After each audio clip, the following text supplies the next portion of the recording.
Good morning. I think it is still morning at the moment. I promise I will still finish this morning too, so given there are so many sessions in here. It's a great pleasure to be able to talk to you this morning. Fantastic, thank you for the invitation to come and talk to you on this particular subject. So yes, my name is David Wright. I'm Director of the UK Safer Internet Centre. The UK Centre is one of the European Safer Internet Centres. So I work for the UK. It's a partnership of 3 charities. We have the same obligations in terms of responsibilities around managing child abuse, illegal child abuse content online, operation of a helpline, and also the Awareness Centre. So, like I say, in the UK, that's made up of 3 NGOs, 3 charities, of which I work for a charity at SWGFL. And like I say, we are one of the 32 European Safer Internet Centres, and it's a real privilege and pleasure to be involved in such an amazing network that is the InSafe network. So my colleagues in Poland and Germany, again, congratulations for such an amazing conference or organisation of the conference. And so the subject we're going to be talking about over the course of the next few minutes is indeed, so is data mine? Is my data mine? Or is it there to be simply mined? And so I'm going to run through a whole series of things. I'm going to actually reference, I had the privilege of talking at the conference a couple of years ago. I'm going to make reference to that input as well. I should add as well, this is clearly going to be available online as well in terms of presentation. So personal data, all of your own personal data. There are a number of series of attributes around your own personal data. And indeed, so you can see on the right hand there, so your own data that you share online. Your personal data you post online, you actively post online, or indeed other people post online about you. Information, personal data that you actively and consciously know is put online in terms of it being shared.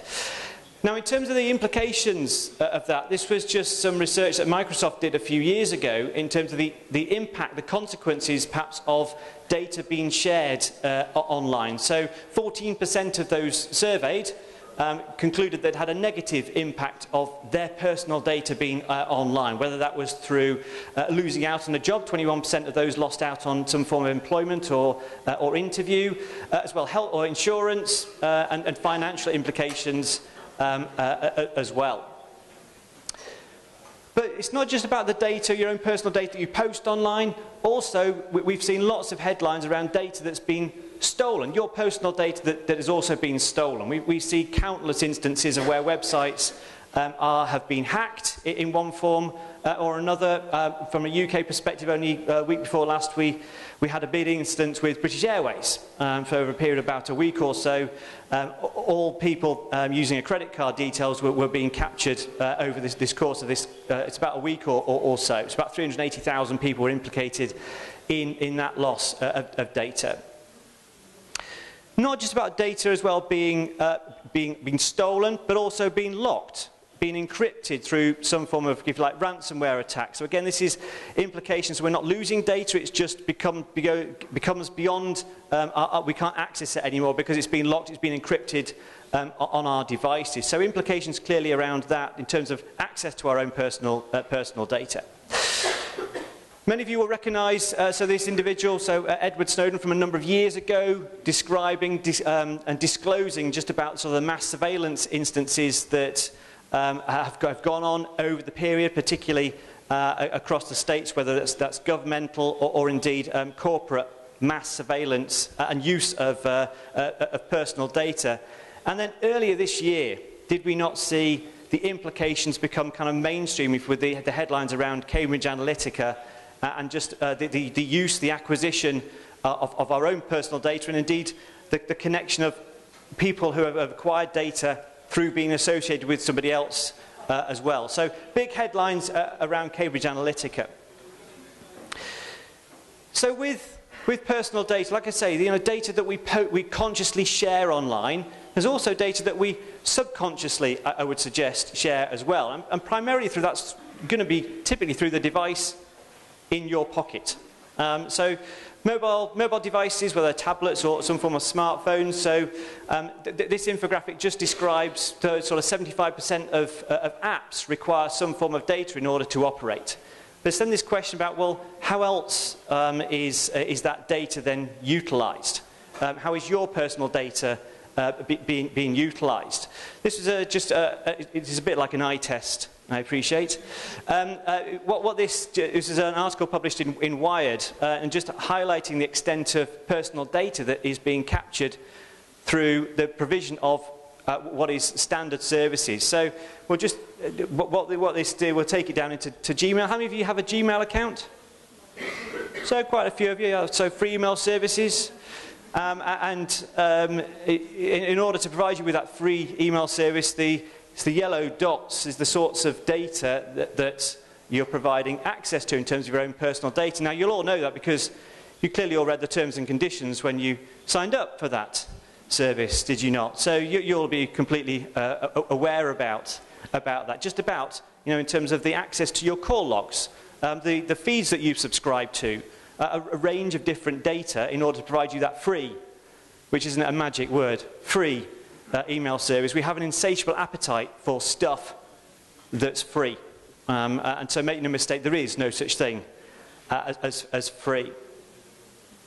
So this is actually when I was here a couple of years ago talking about, and there is this thread that they're going to carry on through, but this was the subject that I was talking about a couple of years ago in terms of the only constant with technology, the only thing we can rely on is that it's going to change.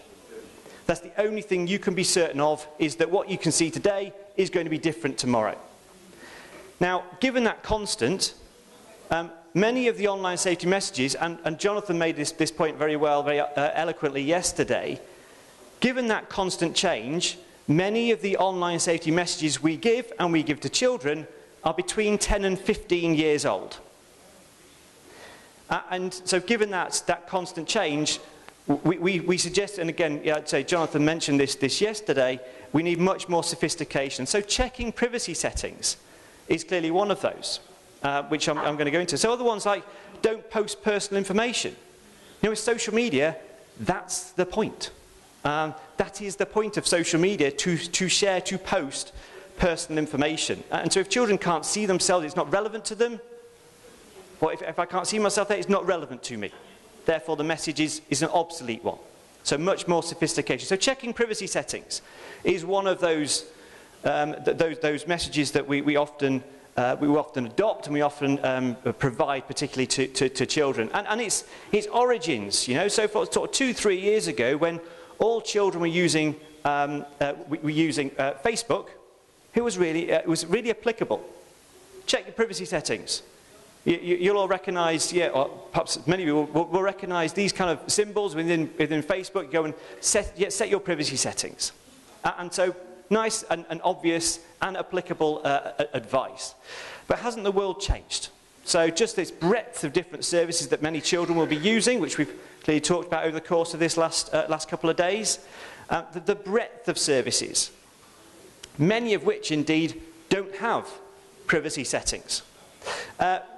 As well, some of you will be using your Facebook login or your Facebook account to log into different services. So in the top left there, we recognise that login using your Facebook account, because it isn't really easy. I only need to remember one password. And what you then do is you can create this connection between the range of services indeed that you have. So checking privacy settings now requires you to apply it to both ends of that connection, and wherever you have a login. And so checking privacy settings is becoming a whole lot harder.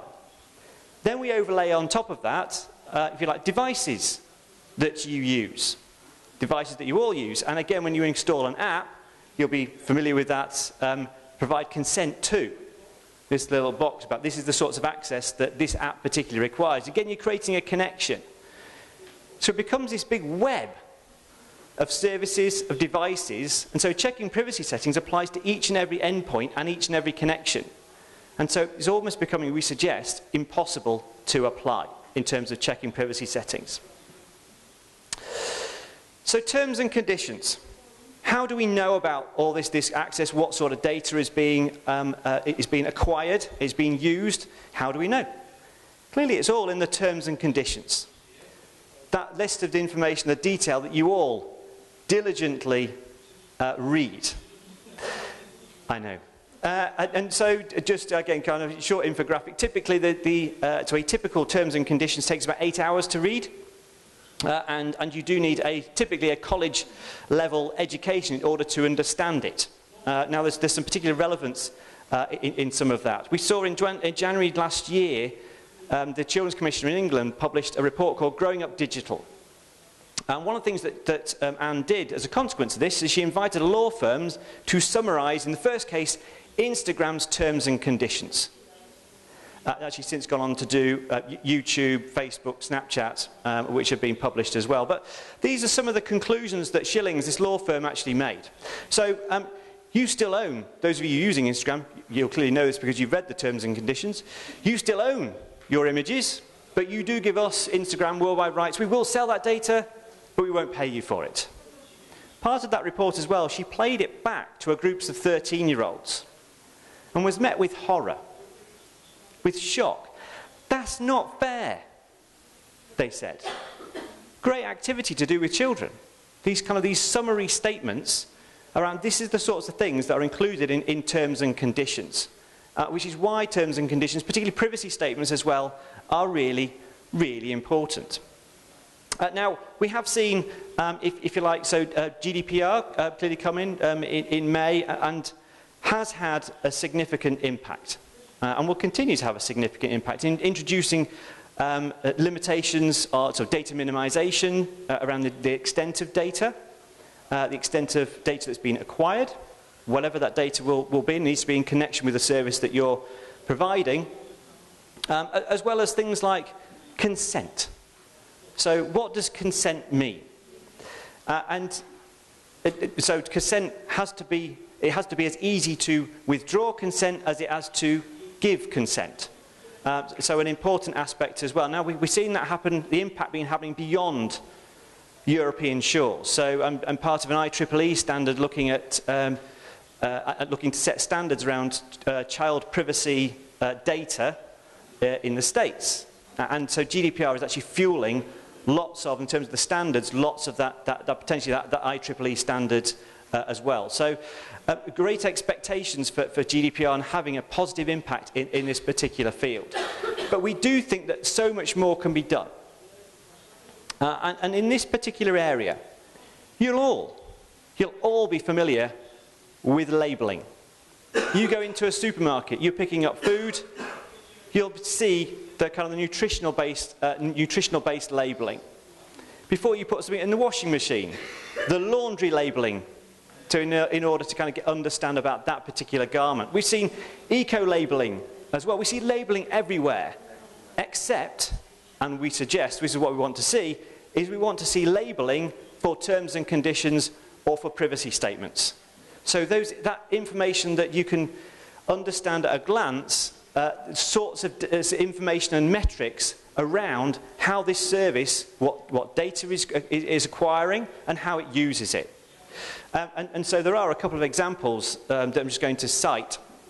One is usablepolicy.org, and another is Policis. So this comes out of the University of Lucerne, P-O-L-I-S-I-S, Policis, and they're both using AI to read terms and conditions. Because here's an issue as well, is that many of the clauses have within terms and conditions is that they will update terms and conditions without notification. So they're likely to change at any particular stage. And so using AI is a fantastic use in terms of doing the legwork, the heavy lift, I think it's termed, in terms of reviewing terms and conditions and producing these sorts of labels. Now, I think this is the label that Policis produces. It can be simplified a bit more.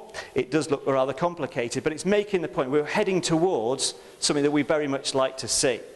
I think as well, so coupled with this reading age, I said, you know, you've got to have a college level education in order to understand terms and conditions. For services that provide access to anyone over 13, which is clearly many of them, surely they should be written for a 13-year-old to understand. Otherwise, what's the point of them? And so there's a number of examples. You typically need of the order of 12 to 15 years worth of education in order to understand. In actual fact, I think the European Commission website, you need 27 years worth of education in order to understand the terms and conditions. But from our perspective, it's one of the things we think there should be changed.